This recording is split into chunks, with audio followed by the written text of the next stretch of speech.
Okay, now it's time to add some columns. All right. You can see I've added the retaining walls along the perimeter, along the outside. Right now, I am not figuring out, what's high, what's low, how these walls interact with each other. Right now, I'm just placing vertical elements, okay? We just want to know where these elements just exist. As you refine the model, that's when we begin thinking about how these walls look as far as the top and their bottoms, okay? Right now the goal is to add vertical elements in relation to our foundations, because that's the heading that this is under, okay? So now in my plan view, level 1, I'm going to make sure I'm active. Make sure you have both of these views open. Remember, our 3D view is a nice viewer. And now let's go to our Structure tab and hit the Column drop-down menu.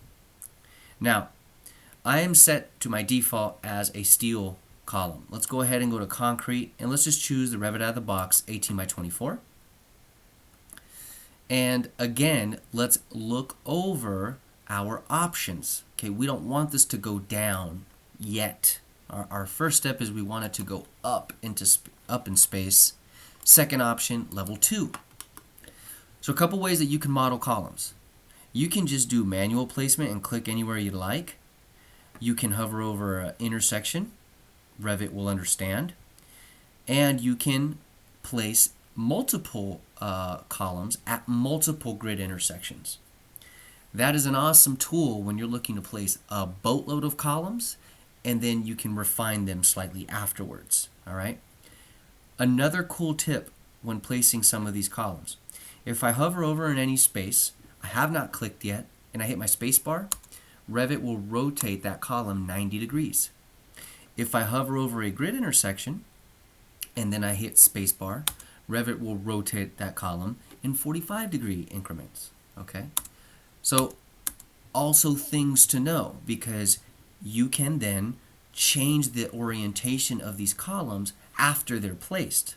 For example, let's use the at grid intersections option, and let's just say that structurally, our structural engineers have mentioned we need columns to support this part of the building over here. So, because we chose at grid intersections, with your mouse, do a right to left crossing window on the grid intersection. So we'll say we want one there. You can see Revit gave me a preview. Now on your keyboard, press and hold the control button. You can see that I have a little plus on my cursor. And now let's do the same thing by doing a right to left crossing window down here. It's grabbing those other grids. See that? Now let's do this one, and you can see that Revit has given me 4 columns as a preview. It has not populated them yet.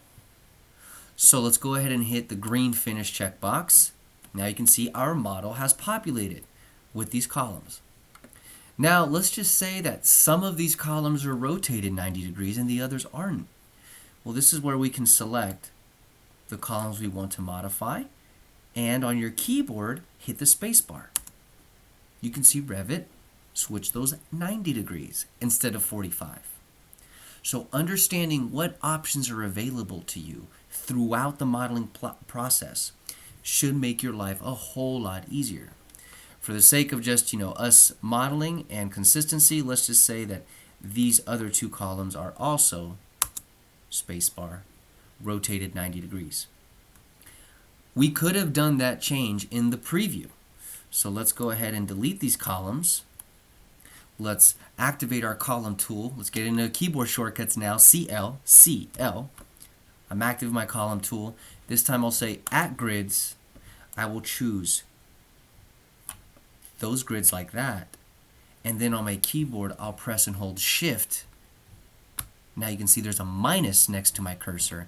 And now I'm telling Revit, I'm communicating with Revit, and I'm saying I don't want this grid intersection included. Okay, so I still have the same 4 column previews, but before I hit the finish, now I'll hit the spacebar on my keyboard. And it rotated my previews. Yes, Revit, that's what I want. Let's go ahead and hit finish. And we have our columns located nicely.